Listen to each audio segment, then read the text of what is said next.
আজহারী সাহেব বলেছেন, আগামীর সংসদ আমরা কোরআন দিয়ে সাজাতে চাই।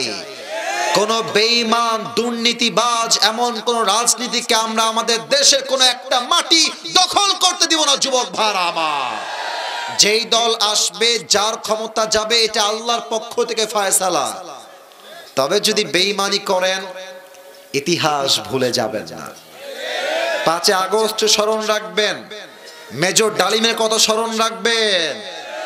জাতির সঙ্গে গাদ্দারি করে, বেঈমানি করে কেউ এই জমিনে আজ অবধি টিকতে পারে নাই। যুবক ভাইরা আমার, আমরা আল্লাহর জমিনে তাকওয়ার সাথে থাকতে চাই, ইনসাফ ভিত্তিক শাসন এবং রাজনীতি দেখতে চাই। তাহলে আমি বললাম, আমি অন্যায় করলে কেউ দেখে না, কেউ শোনে না, শোনে একজন। আওয়াজ দিয়ে বলেন সবাই, তিনি কে? আপনাদের যে পরিবেশ, কি যে মনোযোগ আপনাদের! I wish I could have a lot of time. যদি আমার কাছে সময় থাকতো, কত যে ভালো ওয়াজ আজকে করতে পারতাম। তবে একদিন সময় আসবে যেদিন আমি এখন উঠবো না, 10টার পরে উঠবো। ইনশাআল্লাহ 2 ঘন্টা 12টা পর্যন্ত ওয়াজ হবে। থাকবেন তো সেদিন ইনশাআল্লাহ? সে তৌফিক দান করে। পড়েন সবাই আমিন। কেশরবাড়ি মধ্য হাজীপাড়া বাইতুন নাজাত জামে মসজিদ ও মাদ্রাসার উদ্যোগে আজকের এই প্রোগ্রামটি আয়োজিত। আজকে এই প্রোগ্রামে আপনারা আমাকে প্রধান আকর্ষণ রেখেছেন। আরও কথা বলবেন প্রিয় ভাই আব্দুস সালাম যুক্তিবাদী।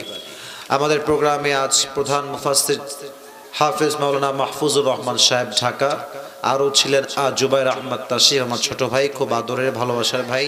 আমি ভূমিকায় কিছু কথা বলতে চাই, তারপরে একটি আয়াত তেলাওয়াত করেছি, 2টা মেসেজ ভিত্তিক আয়াত। 2টা আয়াতের কথা বলি আজকে আমি আমার আলোচনার ইতি টানবো। বলেন সবাই ইনশাআল্লাহ। না, এটা ঠাকুরগাঁড় ইনশাআল্লাহ হয় নাই। বলেন সবাই দিল থেকে ইনশাআল্লাহ। প্রিয় আমার ঠাকুরগাঁয়ের ভাইরা, বলেন তো সবাই, দেশটা কি পরাধীন না স্বাধীন? এই স্বাধীন মাতৃভূমির মাহফিলে বসতে পেরে আমরা সবাই খুশি না বেজার? আগে আমরা মাহফিলে আসতাম, কিন্তু হক কথা বলতে পারতাম না। আমরা হক কথা বললে 3টা ট্যাগ আমাদের উপরে মাস্ট আসতো। 1 হচ্ছে রাজাকার, 2 হচ্ছে জঙ্গিবাদ, 3 হচ্ছে মৌলবাদ। আপনারা সবাই আল্লামা দেলোয়ার হোসেন সাইদি হুজুরের নাম শুনেছেন না? আরে ইয়ার, জোর সে বলো, শুনছেন না আপনারা সবাই? উনি এমন একজন মানুষ যার কথা আমার খুব বেশি মনে পড়ে। আমি আজকে মাহফিলে ওনার জন্য দোয়া করি, আল্লাহ ওনাকে জান্নাতের উঁচু মাকাম নসিব করুক। পড়া আমিন। উনি একটা কথা বলতেন তাফসীর প্রোগ্রামে, যে আমরা হক কথা বললে যারা আমাদেরকে মৌলবাদ বলে গালি দাও, আমরা মোটেও রাগ করি না। ইটস জাস্ট বিকজ, কারণটা হচ্ছে এইরকম যে মৌল এই শব্দ আসছে মূল থেকে। মূল মানে হচ্ছে আল্লাহ তাআলা, মূল মানে হচ্ছে হিজ লাস্ট মেসেঞ্জার মুহাম্মদ সাল্লাল্লাহু আলাইহি ওয়াসাল্লাম, মূল মানে হচ্ছে কোরআন, মূল মানে হচ্ছে হাদিস। তো আল্লামা দেলোয়ার হোসেন সাইদি হুজুর বলতেন যে যারা আমাদেরকে মৌলবাদী বলে গালি দাও, তোমরা সব আগাবাদী। এবার আমার ঠাকুরগাঁয়ের ভুল্লির ভাইরা, বলেন তো সবাই, গাছের আগায় শক্তি বেশি না গোড়ায় শক্তি বেশি? আমি শুনি নাই, আগায় না গোড়ায়? উনি বলতেন তোমরা থাকো গাছের সেই আগায়, বেশি বাড়াবাড়ি করো না, জুলুমবাজির রাজনীতি করো না, আলেমদেরকে ধরে ধরে জেলখানায় বন্দি করো না, তোমরা থাকো গাছের আগায়। বেশি বাড়াবাড়ি করলে 18 কোটি মানুষ গাছের গোড়ায় একটা ঝাঁকুনি দিবে, মামুর বাড়ি দিল্লি গিয়ে তোমরা সবাই পড়বা। দিল্লি গিয়েই তারা পড়েছে। বলেন সবাই, অবাস্তব না বাস্তব? আপনি দেখেন, এই বাংলাদেশের top richest man Salman F Rahman ইন্দুরের গর্ত পায়নি পালাবার জন্য। এটা সাইদি সাহেবের কথা ছিল যে বেশি বাড়াবাড়ি কইরো না। গাড়ির চাকা কিন্তু সবসময় উপরের দিকে থাকে না, গাড়ির চাকা ঘোরে বলেই তো গাড়ি চলে। আজ তোমার ক্ষমতার গতি উপরে আছে বলে যারা আলেমদেরকে ধরতেছো, গুম করছো, মানুষকে ধরে নির্বিচারে হত্যা করছো, সময় আসবে এমন ইন্দুরে গর্ত পালাবার জন্য তোমরা সবাই। আমরা সবাই এই কথাগুলো যে শুনলাম, বলেন তো আমি কি বানিয়ে বললাম না সত্যি বললাম? তবে একটা কথা বলবো, অনেকে এটা মাইন্ডে নেবেন এটা আমি জানি, তবে আমি বলছি this is my personal point of view.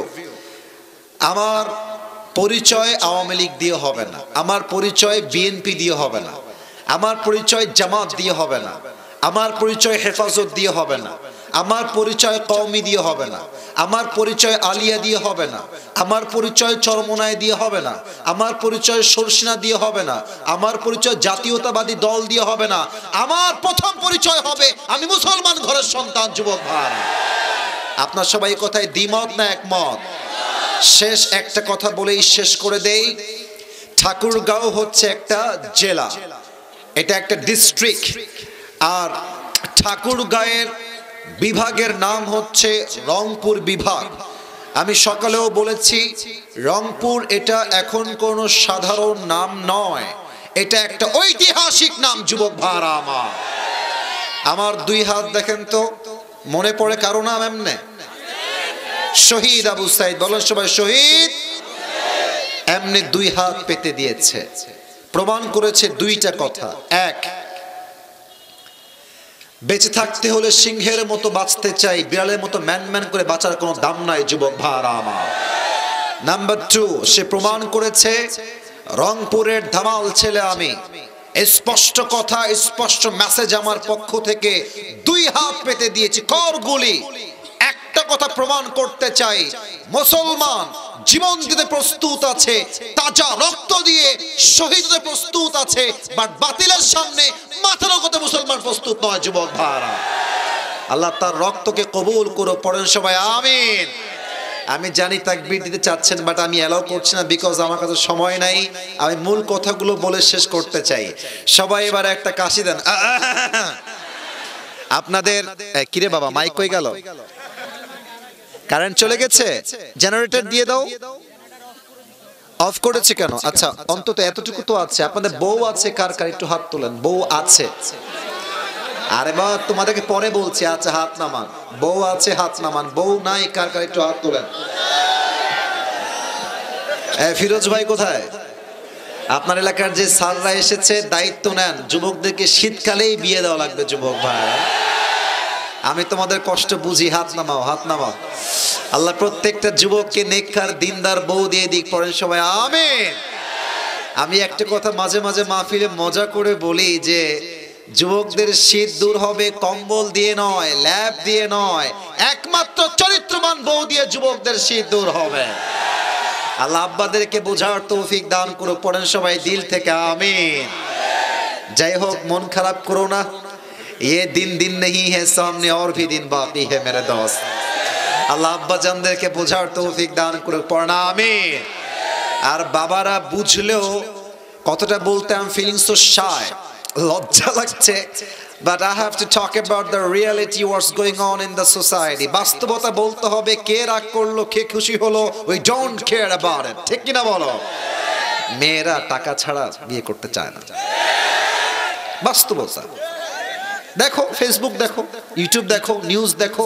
প্রেম করবে 9 বছর একটার সাথে, আর বিয়ে করবে আর একটার সাথে। Better option, just better option. Money, টাকা যার কাছে আছে, প্রেম যার লগেই আমি করি, that's not a big issue. টাকা আছে, হাম তুমসে হি শাদি করেঙ্গে। আল্লাহ মেয়েদেরকে বোঝার তৌফিক দান করুক। চরিত্রবান যুবকের দাম কত বেশি। পড়না আমিন। দুইটা তাকবীর দিবেন। প্রথম তাকবীর বিবাহিত, দ্বিতীয় Takbir single. I would like to test everyone who is more powerful here. কার শক্তি কত বেশি দেখতে চাই। বিবাহিত ভাইয়েরা একটু কাশি দিয়ে গলাটা ঠিকঠাক করে নেন। না, আপনারা আজকে আগেই হেরে গেছেন। তাও দেখা যাক পারেন কিনা। আশা করছি আপনারা পারবেন। হার মানবেন না। একজন ইমানদার মুসলমান হার মানতে পারে না। ঠিক কিনা বলেন? বিবাহিত ভাইয়েরা সংখ্যায় কম, I know that very well, এটা আমি জানি, বাট আশা রাখছি আপনারা সিংহের মতো গর্জন দিয়ে তাকবীর দিবেন আমার সাথে। নারে তাকবীর। মুরব্বীরা they have tried their best, তারা সর্বোচ্চ দিয়েছে। এবার যুবক ভাইরা গেট রেডি। সবাই একটা কাশি দাও। এত সহজ এদেরকে হারানো। আচ্ছা দেখা যাক, আপনারাই নাম্বার দিবেন, ঠিক আছে? আমি চুপচাপ আছি। সিঙ্গেলরা, বিবাহিত ভাইরা কিপ কোয়াইট, কিপ সাইলেন্ট, চুপ থাকবেন মেহেরবানি করে, এমনি হারেছেন আরো বেশি হেরে যাবেন। সিঙ্গেল ভাইরা তাকবীর দাও, নারে তাকবীর। বিবাহিত ভাইরা আমাকে আজকের জন্য মাফ করে দিবেন, আজকে সিঙ্গেল রাই পাস করেছে, সবাই মিলে এবার একটা তাকবীর দিবেন। এক তাকবীরের ঠেলায় আমি স্টেজ ভেঙে নিচে পড়ে যাব। দেন সবাই মিলে একটা কাছে, কোনো ভাগাভাগি নাই, এবার সবাই মিলে লিল্লাহি তাকবীর। আল কোরআনের আলো, আল হাদিসের আলো, কোরআন হাদিস যেখানে, আলেম ওলামা যেখানে, ঠাকুরগাঁওবাসী যেখানে, আল্লাহ কবুল করুক। পড়েন সবাই আমিন। তাফসীর শুরু করছি। I don't have long time. প্রথমে মাফ চাচ্ছি, আমার কাছে লম্বা সময় আজকে নেই, ফিরোজ ভাইয়ের দায়িত্বে এসেছি, অল্প সময় কথা বলবো।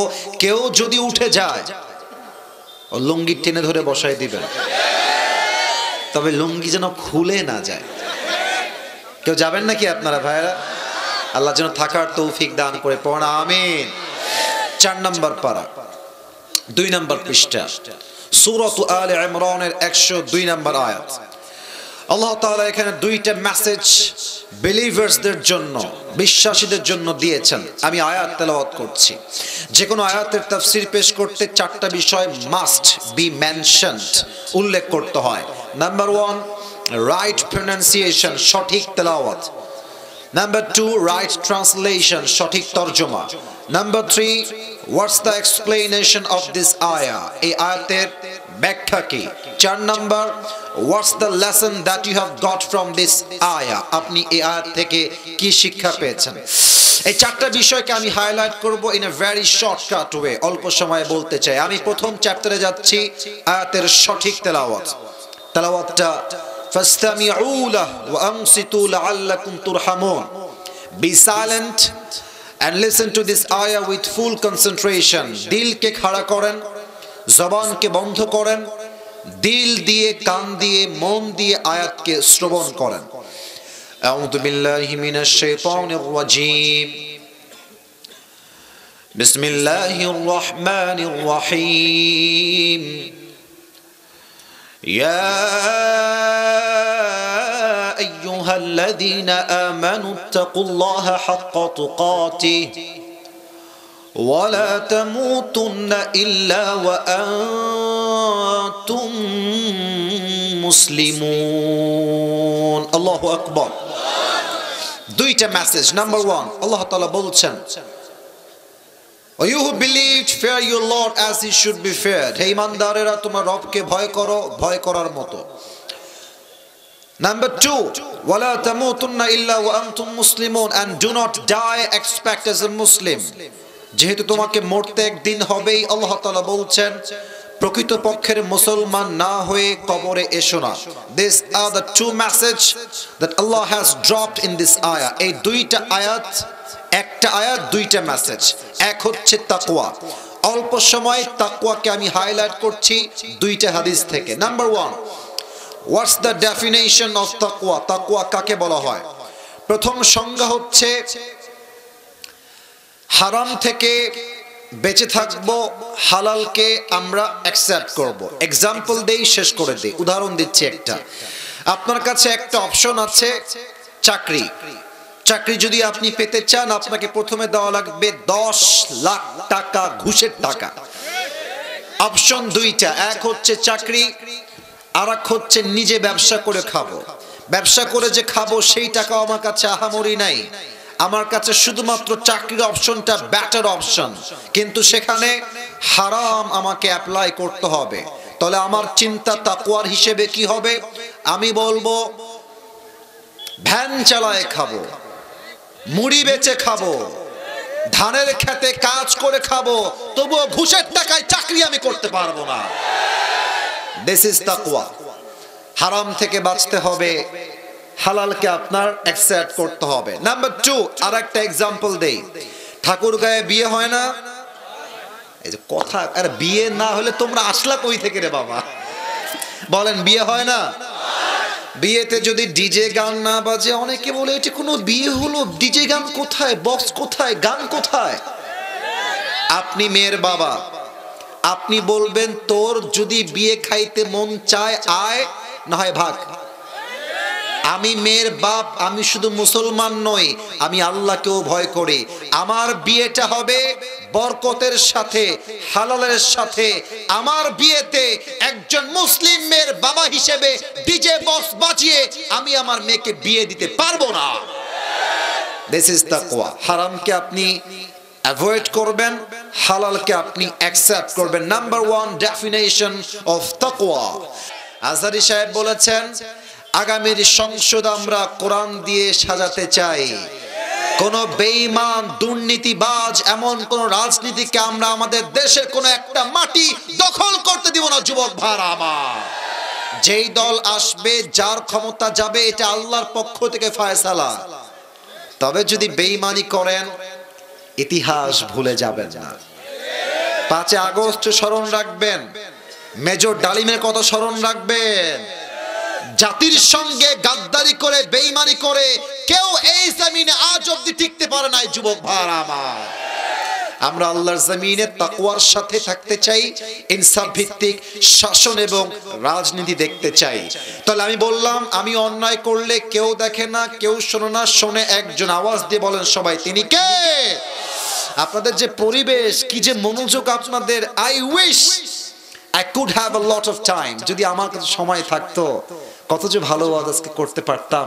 তবে একদিন সময় আসবে যেদিন আমি এখন উঠবো না, 10টার পরে উঠবো। ইনশাআল্লাহ 2 ঘন্টা 12টা পর্যন্ত ওয়াজ হবে। থাকবেন তো সেদিন ইনশাআল্লাহ? সে তৌফিক দান করে। পড়েন সবাই আমিন। আর একটা তাকবীর দেন, নারে তাকবীর। একটা হাদিস বলবো, তারপরে ওয়াজ শেষ হয়ে যাবে। আপনারা বলেন তো সবাই, ইসলামের প্রথম খলিফা নাম কি ছিল? ভয় নাই, কোনো ভয় নাই, আমি আপনাদের ভাই। আপনি না পারলে আমি ঘুষি মারবো না তো। ইসলামের প্রথম খলিফার নাম ঠিক ছিল। এবার সবাইকে শুনতে চাই, ইসলামের প্রথম খলিফার নাম কি ছিল? আবু বকর রাদিয়াল্লাহু তাআলা আনহু। একটা এক্সাম্পল দিচ্ছি হাদিস থেকে, জাস্ট এই রাষ্ট্রকে ঠিক করার জন্য। এটা অনেক বেশি জরুরি বলে আমি মনে করছি। আবু বকরকে তার বউ এসে বলছে, আবু বকর, তোমার সন্তানরা সারিদ খেতে চায়। আরব বিশ্বের the most expensive food in Arabic world. আরবের সবচেয়ে দামি খাবার হচ্ছে সারিদ। যেমন ভাবে আমাদের দেশে দামি খাবার হচ্ছে গরুর গোশত।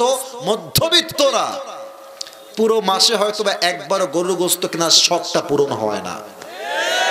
কথা কি ভুল বললাম না ঠিক বললাম? তো প্রধানমন্ত্রী আবু বকর বলছে সারিদ কিনতে চাই, বলছে মাফ চাই, হবে না, আমি যে সারিদ খাওয়াবো ওই টাকা আমার কাছে নাই। তো বউ বলছে, কি বললেন? রাষ্ট্রের কোষাগারে কোটি কোটি টাকা বোঝায়, নিয়ে আসেন না আমাদের জন্য, সারিদ খাই আমরা, কি সমস্যা? বলছে, আমি তো নিয়ে আসবো, বাট তুমি আমাকে লিখে দাও যে আমার আল্লাহ আমাকে দেখবে না, লিখে দাও। তো বউ বলছে, ঠিক আছে, বুঝে গেছি, খাওয়া হবে না, ঠিক আছে যান। 3 মাস পরের কথা, আবু বকর বাসায় আসছে, দেখছে বউয়ের হাতে প্লেট। কি ব্যাপার, প্লেটে কি তোমার এখানে? বলছে, প্লেটে সারিদ আছে, খান। আরে সারিদ কই থেকে আসলো? আমি তো কিনি নাই, আসলো কই থেকে? হালাল তো এইটা, ডেফিনেটলি হালাল। কেমনে হালাল আমাকে আগে ব্যাখ্যা দাও। বলছে, আপনি যেই প্রত্যেক মাসে টাকা দেন, হাত খরচের টাকা, বউ হিসেবে আমাকে ওপর বাছাইছি আমি। 1 মাসে একটু, আরেক মাসে আরেকটু, আরেক মাসে আরেকটু, বাঁচিয়ে বাঁচিয়ে যা জমে গেছে ওইটা দিয়ে সন্তানের শখ পূরণ করার জন্য সারিদটা কিনেছি, আপনার জন্য রেখেছি, প্লিজ টেক ইট, নেন, খান। আবু বকর নিয়ে 1 টুকরা খেয়ে বের হয়ে গেছে, সোজা বাড়ি থেকে বের হয়ে গেছে। সংসদে গিয়ে এমপি, মন্ত্রী, মেয়র, সব সেক্রেটারি সবাইকে ডেকেছে এক জায়গায়, আসো মিটিং হবে। সবাই বলছে, কি রে, হঠাৎ করে এত জরুরি ডাক কেন? আবু বকরের সব ঠিকঠাক আছে তো? সব বসে গেছে। আবু বকর ডাক দিয়ে বলছে, বলো, আমরা একটা বিষয় আলোচনা করতে চাই, তোমরা আমাকে আগে বলো, আমার বেতন তোমরা কয় টাকা দাও রাষ্ট্র থেকে? তো ভাবেন, বেতন হচ্ছে মোট 30,000 টাকা। তো বলছে, মহারাজ হিয়া আমিরুল মুসলিমিন, ইয়া আমিরুল মুমিনিন, আপনার বেতন হচ্ছে 30,000 টাকা। উনি বললেন এটাকে কমিয়ে 25,000 করে দাও। তো একজন বলছে কেন কমাবেন, কেন কিসের জন্য কমাবেন? তো বলছে আমার বউ আমার জন্য টাকা, এই পয়েন্ট বুঝবেন, হুদাই খালি টাকায় থেকে নামার দিকে বোঝেন। আমার বউ টাকা বাঁচিয়ে বাঁচিয়ে আমার জন্য শাড়ি কিনেছে, ছেলের জন্য শাড়ি কিনেছে, মাসিক টাকা থেকে টাকা বাঁচিয়ে। এটার দ্বারাই প্রমাণ হয়ে গেছে যে আমার সংসার এর থেকে কম টাকাতেও চলবে। তো এখানে সবাই আছেন আপনারা, সবাই তো আর এক চিন্তার মানুষ না, ওখানেও সবাই এক চিন্তার মানুষ না। একজন দাঁড়িয়ে গিয়েছে বলছে এটা কোনো কথা, সামান্য 5,000 টাকা কমাবেন কেন? আপনি তো আমাদের সব কাজ করেন, আপনি তো রাষ্ট্রের প্রধান, you are the chief, you are the prime minister of this country, so you can take it easily. আপনি নেন না, সমস্যা কি? Not a big deal, not a big issue. 5,000 টাকা রাখেন, এভাবেই থাকেন। আবু বকর বলছে যে আমি 5,000 টাকা নিতে চাই, তবে এটার যে একদিন হিসাব হবে, কিয়ামতে আল্লাহ আমাকে পাকড়াও করবে, সেই দিন এই দায়ভার তুমি তোমার কাঁধে নিবা, তুমি আমাকে লিখে দাও। আল্লাহু আকবার। তো বলছে মাফ করে দিবেন, আমার কথা বলাটা বেয়াদবি হয়ে গেছে। আবু বকর বলছে রাষ্ট্রের সম্পদ আমি মেরে খাবো, আর আল্লাহ আমাকে কিয়ামতে পাকড়াও করবে, জাহান্নামের আগুনে আমাকে পুড়তে হবে সামান্য কয়েক টাকা মেরে খাওয়ার জন্য। এই আগুনের তাপ আমি আবু বকর চুল পরিমাণ বরদাস্ত করতে পারবো না, ঠিক কিনা বলে? আমি হাদিসগুলো পড়লে আমি ভাবি যে আমাদের দেশের যে নেতারা ছিল, ওরা যদি এই হাদিসগুলো বুঝতো আর মানতো, এই দেশটা আজকে দেউলিয়া হয়ে যেত না। আপনাদেরকে একটা কথা মনে করাতে চাই, 3 আগস্টের কথা, যখন মেট্রো রেল আগুন লেগে গেল, 3 আগস্ট বা 2 আগস্ট মনে আছে কিনা আপনাদের? তা আমাদের যিনি প্রধানমন্ত্রী ছিলেন তৎকালীন সময়ে, উনি বললেন যে এই রেল লাইন ঠিক করতে, মেট্রো রেল ঠিক করতে আমার প্রায় 300 কোটি টাকা লেগে যাবে, তৎকালীন সময়ের কথা। তো আমি মনটা খুব খারাপ করলাম যে ছাত্ররা কি করলো, আবেগ দিয়ে এই কাজটা করে ফেললো, 300 কোটি টাকা লস। দেখলাম 5 আগস্ট তার পতন হয়ে গেল, সরকার নতুন ভাবে নির্বাচিত হলো, কাজ হলো, আমাদের যিনি ডক্টর ইউনূস সাহেব আসলেন, তিনি সব কাজ করলেন। 900 কোটি ये तो बहुत दूर की बात है, 20 কোটির কমেই ঠিক হয়ে গেল। আমি তখন এই হাদিস দিয়ে মিলাইলাম যে 300 কোটির নাম দিয়ে এভাবে কত টাকা যে পাচার করেছে আর বেঈমানি করেছে, তার হিসাব করে গুনে গুনে শেষ করা যাবে না। ঠাকুর গায়ের ভাড়া আমার, আল্লাহর ভয় থাকলে এই বেঈমানি তারা করতে পারতো না। আল্লাহ আমাদের সকলের অন্তরে তাকওয়ার গুণ দান করুক, পড়েন সবাই আমিন। 1 নম্বর মেসেজ শেষ। এই ফিরোজ ভাই কোথায় আছে? ফিরোজ ভাই আর কয় মিনিট লাগবে ওখানে যাইতে? 10 মিনিট দেওয়া যাবে, তাই তো? ওকে, আমি কিন্তু আপনাকে বিলিভ করে করছি, ঠিক আছে? আর শেষের দিকে দলে, ঠিক আছে? রুমাল রুমাল, ঠিক আছে, ঠিক আছে, ওকে। সবাই একটা কাশি দেন। নারে তাকবীর। আমাদের চিফ গেস্ট, প্রধান অতিথি এসে গেছেন, আল্লাহ তাআলা স্যারকে নেক হায়াত দান করুক, পড়েন সবাই আমিন। তাহলে বলছিলাম 1 নাম্বার ভয় থাকতে হবে এক সত্তার। আওয়াজ দিয়ে বলেন সবাই, তিনি কে? তবে একটা কথা বলে এই চ্যাপ্টার শেষ করতে চাই। আমার আব্বাজান, আমার মায়েরা, বোনেরা, আমার যুবক ভাইরা, এটা ভালো করে বুঝতে হবে, এটা আমাদের লাইফ কেন্দ্রিক কথা। এটা সবার প্রশ্ন, আমারও প্রশ্ন, উত্তর দিচ্ছি। এখানে যারা এসেছি আমি সবাইকে নিয়ে বলছি, আমি সবার কথা, আমি কাউকে মাইনাস করছি না, সবাইকে আমি এক কাতারে নিয়ে আসছি। আমার মনে হচ্ছে এখানে যারা আমরা এসেছি, আমরা 99% যারা এখানে এসেছি, বেশিরভাগ আমরা বড়লোক ঘরের ছেলে নই, আমরা সবাই মধ্যবিত্ত পরিবারের সন্তান। ভুল বললাম না ঠিক বললাম? তোমরা যারা আমার ওয়াজ আগে কখনো শুনেছো ফেসবুকে বা ইউটিউবে, আমি একবার ওয়াজে বলেছিলাম যে মধ্যবিত্ত পরিবারের সন্তান মানেই একটা ব্র্যান্ড যুবক ভাড়া। সাইকেল দিবেন চলবে, বাইক দিবেন চলবে, কার দিবেন চলবে, বলবেন যে এই ঠাকুরগাঁয়ের থেকে পঞ্চগড় হেঁটে যাওয়া লাগবে, মধ্যবিত্ত পরিবারের ছেলে, তাও চলবে। আপনি আমাকে ভাত দিবেন, ডাউল দিবেন, চলবে। ভাত দিবেন, ভর্তা দিবেন, চলবে। ভাত দিবেন, সবজি দিবেন, চলবে। ভাত দিবেন, গোস্ত দিবেন, চলবে। ভাত দিবেন, কিছুই দিবেন না, এক গ্লাস পানি দিবেন, একটা মরিচ দিবেন, আমার পান্তা ভাত হলেও চলবে। কেন? আমি মধ্যবিত্ত পরিবারের সন্তান। আমি বড়লোক ঘরের ওই ছেলে নই যে ধাপুস ধুপুস খেয়ে বড় হয়েছে ব্রয়লার মুরগির মতো। আমি ব্রয়লার মুরগি নই, আমি মধ্যবিত্ত পরিবারের সন্তান, আমি কঠোর পরিশ্রমী সন্তান, ঠিক কি না? আচ্ছা, আমাদের প্রশ্ন, হুজুর আমি তো আল্লাহকে ভয় করি, আমার হৃদয়ে তাকওয়া আছে, আমি নামাজ পড়ি, পর্নোগ্রাফি দেখি না, সুদ খাই না, ঘুষ খাই না, দাড়িও রেখেছি আলহামদুলিল্লাহ। তো আমি যদি এত মুত্তাকি হই, তবে আমি দেখতে পাই যে আমার কাছে টাকা নাই, গাড়ি নাই, বাড়ি নাই, বাট আমার এলাকার অমক লোক সুদ খায়, ঘুষ খায়, টাটকা বাটপার, ওর কাছে টাকার কোনো অভাব নাই। এই প্রশ্ন আমাদের বলেন তো সবার আছে না নাই? ছোট্ট একটা মজার গল্প বলি হাদিসের ফাঁকে। এক যুবকের একটা ছাগল ছিল আর একটা গাধা ছিল। জোরে বলেন, ছাগল আর, এই পাশে আওয়াজ বেশি, এই পাশে আওয়াজ নাই। What is this? Why man? Answer me loudly. ছাগল আর গাধা। তো একদিন ছাগল ডাক দিয়ে বলছে গাধা, ওরে গাধা, তুই শালা আসলে একটা গাধা, তুই আসলে একটা গাধা। তো বলছে, বন্ধু গাধা তো সবাই জানে, তুই আমাকে শালা বলে গালি কেন দিলি, আমার দোষ কি? তো বলছে, বেটা দেখিস না মালিক আমাকে কত ভালোবাসে, ঘাস দেয়, বিস্কুট দেয়, পানি দেয়, কত চুমা দেয়, আর তুই গাধা, তোরে পাইলে খালি লাথি মারে আর থাপ্পড় দেয়। তো গাধা বলছে, বন্ধু ইউ আর রাইট, তুমি যা বলেছো কথা বাস্তব বন্ধু, মালিক তোমাকেই বেশি ভালোবাসে, বাট আমাকে বেশি ভালোবাসে না। তবে বন্ধু তুমি কি খেয়াল করেছো যে মালিক কিন্তু তোমাকে আগে ভালোবাসতো না, ইদানিং খুব বেশি ভালোবাসছে? তো ছাগল বলছে, তাই তো মামা, আগে তো বেশি ভালোবাসতো না, ইদানিং খুব বেশি ভালোবাসছে আমার। তো বলছে, বন্ধু তাকায় দেখো আকাশের দিকে, কুরবানির চাঁদ উঠেছে,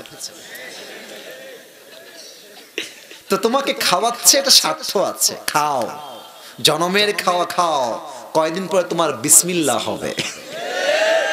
তো কাফেররা সাময়িকভাবে টাকা পাচ্ছে, বাড়ি পাচ্ছে, স্ট্যাটাস পাচ্ছে, ঢাকায় ফ্ল্যাট পাচ্ছে, দুবাইয়ে ফ্ল্যাট পাচ্ছে, লন্ডনে ফ্ল্যাট পাচ্ছে। আমি জানি আপনার সামনে বড় গাড়ি নিয়ে চলছে, R15 নিয়ে যাচ্ছে, দামি দামি কাপড় পরছে। আল্লাহ বলছে, এই মধ্যবিত্ত পরিবারের ছেলে, তুই হতাশ হোস না, ওর দিন শেষ হলেই কবর হবে জাহান্নাম, আর তোর দিন শেষ হবে, কবর হবে তোর জান্নাত।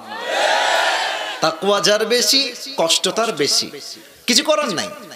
This life of ours is full of trial and test. পুরো দুনিয়ার জীবনটাই কষ্ট দিয়ে ভরা। ওয়ালাল আখিরাতু খায়রুল লাকা মিনাল উলা। এই দুনিয়া সব চাওয়া পাওয়ার জায়গা নয়, আসল চাওয়া পাওয়া পূরণ হবে পরকালের জীবনে গিয়ে, ঠিক কিনা বলেন? এবার আসুন 2 নাম্বার বলেছিলাম, মৃত্যুবরণ করতে হবে, তবে মুসলমান না হয়ে কবরে যাওয়া যাবে না। এবার বলেন তো আমরা সবাই হিন্দু না মুসলমান? এত আস্তে বললেন এই কথাটা, আর একবার বলেন, হিন্দু না মুসলমান? ডানে আওয়াজ ভালো করে পাচ্ছি না। হিন্দু না মুসলমান? বৌদ্ধ না মুসলমান? এই দেশে মুসলমান থাকবে, হিন্দুও থাকবে, খ্রিস্টানও থাকবে, বৌদ্ধও থাকবে। তবে মাথায় রাখতে হবে, এটা কোনো খ্রিস্টানের দেশ নয়, এটা 90% বেশি মুসলমানের দেশ। এখানে ঠাকুরগাঁয়ে অনেক হিন্দু আছে, এখানেও অনেক হিন্দুরা আছে, আমি জানি। আমি সবাইকে ভালোবাসি, হিন্দু আমার ভাই, বৌদ্ধ আমার ভাই, তারা থাকবে। তাদের নিরাপত্তা এনশিওর করা প্রত্যেকটা মুসলমানের নৈতিক দায়িত্ব ঠাকুরগাঁয়ের ভাড়া। তবে একটা কথা বলবো, তার জন্য এই ভূমিকাটা টানলাম। আল্লাহ বলেছেন মুসলমান না হয়ে কবরে এসো না। আমরা প্রকৃতপক্ষের মুসলমান হতে চাই বলে ভারতের সাংবাদিকদেরকে আমরা কিছু বলি না। কথা মনে হয় আপনারা বোঝেন নাই। এগুলো সাংবাদিক না, এগুলো হকার হওয়ার যোগ্যতা রাখে। বাংলাদেশ আর থাকবে না, না থাকবে না। এই বেটাকে দেখলে আমার কি মনে হয় জানো, মনে হয় যে এই বেটা ঢাকায় গুলিস্তানে জাইঙ্গা বিক্রি করলে বেশি বাড়াইতো যুবক ভাই। এটা সাংবাদিক হওয়ার কোনো যোগ্য না। এই বেটা তিরিং বিরিং কি এইটা? একটা সুস্থ মানুষ কি এই বিহেভ করতে পারে যুবক ভাইরা? বলো বলো বলো। তবে ভারতকে বলতে চাই, তোমরা ভাবছো মুসলমান তো সংখ্যায় কম, ডক্টর ইউনুস ভদ্র মানুষ, আরে এই দেশকে আমরা শেষ করে দিব। বেটা আয় না, আয়, খেলা হবে সেই খেলা যে খেলার নাম হচ্ছে গজওয়াই হিন্দ। অনেকে ভয় পান। এখন দেখছি কিছু নেতা ভাইরা বলছেন যে ভারতকে এত ছোট মনে করবেন না। মনে করব না কেন? ওদের হৃদয় ঈমান নাই, আমার হৃদয় ঈমান আছে আল্লাহর উপরে। আমি বিশ্বাস করি একজন ইমানদার মুসলমান হাজার কাফেরের সমান ঠাকুর গায়ের ভাড়া। আমি ভয় করব কেন? আমি কেন ভয় করব? আল্লামা মামুনুল হক সাহেব বলেন, বেটা তুমি যদি বাতিলের দালাল হয়ে মাথা নিচু করতে না পারো, তো আমি যদি হকের দালাল হই, আমি তোমার সামনে আমার মাথা নিচু করব কেন যুবক ভাড়া? ভারতকে বলতে চাই, আমরা মারামারি চাই না, আমরা কোনো বিভেদ চাই না, আমরা বন্ধুত্বের সম্পর্কই রাখতে চাই। আজহারী সাহেব বলেছেন, আপনারা নিজের চরকায় তেল দেন, আমাদেরকে নিয়ে ভাবতে হবে না। আমাদের দেশে হিন্দুরা পরিপূর্ণ নিরাপত্তার সঙ্গে বসবাস করছে যুবক ভাইরা আমার। যান না ওদের কাছে, গিয়ে সাংবাদিকতার মাইক ধরেন না, বলেন না কে মেরেছে ওদের গায়ে হাত, কে দিয়েছে ওদের গায়ে হাত। যদি কেউ গায়ে হাত দেয়, মাথায় রাখবেন এটা আমরা সাধারণ জনগণ নয়, স্বৈরাচারের পা চাটা দালালগুলো বেঈমানি করা ট্রাই করছে যুবক ভাই। আমরা প্রকৃতপক্ষে মুসলমান হতে চাই কখন হব? যখন আমরা সাম্প্রদায়িক দাঙ্গার থেকে দূরে থাকবো। নাম্বার 1 কথা। নাম্বার 2 কথা, এই যে আমার এই দুইটা, আমি চশমা খুললাম, এই দুইটা কি? আরে ভাই কথা না বললে ওয়াজ হয় না। এই দুইটা কি? চোখ। আচ্ছা, এই যে রংপুর আছে সদর, কুড়িগ্রাম সদর, দিনাজপুর সদর, ঠাকুরগাঁও সদর, যখন যাবেন আপনি পার্কে, দেখবেন যে কিছু মেয়ে আছে এমন কাপড় পরে,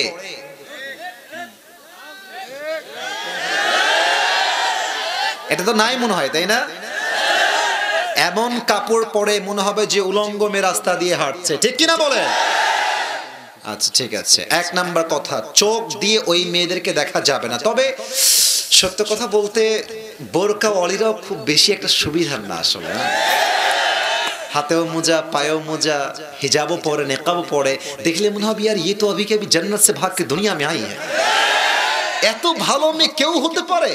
দেখবা যে এই মেয়েগুলো পার্কে বোরকা পরে, হিজাব পরে বাদাম খাচ্ছে আর ইটিস পিটিস করছে অপর পুরুষের সঙ্গে।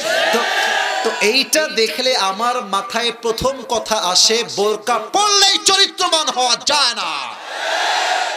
আর যারা বোরকা পরে প্রেম করে বেড়ান, এদের জন্য শেষ কথা, লাস্ট কথা, আপনাদের উপরে ফিটফাট, ভেতরে পুরোটাই সদরঘাট। আল্লাহ হেদায়েত দান করুন। পড়েন সবাই আমিন। 1 নাম্বার, ভয় করবেন একজনকে, আওয়াজ দিয়ে বলেন সবাই, তিনি কে?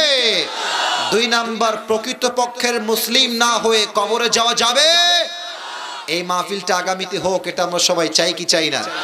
কারা কারা চাই? দুটো হাত তুলে আল্লাহকে দেখান। মাশাআল্লাহ, তাকবীর দেওয়া লাগবে না। আমি বলি 2 হাত এমনে রাখেন, এমনে রাখেন। আমি এখন উঠে যাব, ভলান্টিয়ার্সরা যাবে, পকেটে হাত দিবেন, যার যেই কয় টাকা পকেটে আছে আল্লাহর রাস্তায় মাহফিলের জন্য দান করবেন। রাজি আছেন তো ইনশাআল্লাহ? আমি সবার কাছে মাফ চাচ্ছি, 1 ঘন্টা সময় ছিল যা দেওয়ার, I have given my best. আমি যা বলেছি আল্লাহ সবাইকে আমল করার তৌফিক দান করুন। পড়েন সবাই আমিন। ওয়া আখির দাওয়ানা আলহামদুলিল্লাহি রাব্বিল আলামিন।